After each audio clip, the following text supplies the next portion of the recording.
ba't wala yung motor ko rito? Malay ko. Ha? Malay ko. Kaya pala... Kanina ko pa hinahanap, wala. Ba, hindi ko alam. May gumamit ka? Siguro, malamang. Wala eh. Yung motor, hindi ko lang nagpapaalam.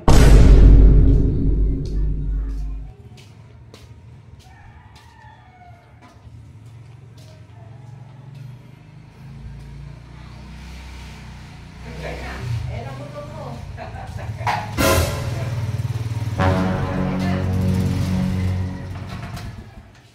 Ginamit mo yung motor ko, hindi ka naman nagpapaalam. Pasensya pre, tulog ka eh. Tapos gamit mo pa yung helmet ko. Tulog ka nga pre. Eh, Sa atin yan eh. Dapat nagpapaalam ka man lang. Eh, nayan ako gisingin pre. Tapos hindi ka pa naggagas. Ay, ito, bibigyan lang kita pang gas.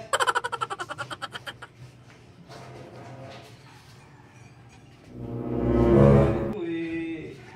Hindi Hindi na ko kita nga ginising. pinapahiram yan. Ano yan pre, nagamit ko na. Saan ba galing? Pinuntahan lang ako.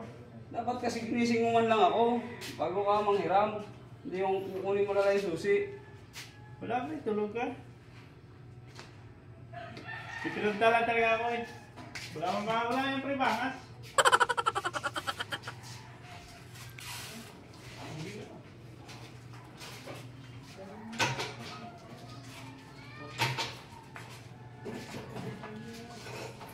Ayos lang.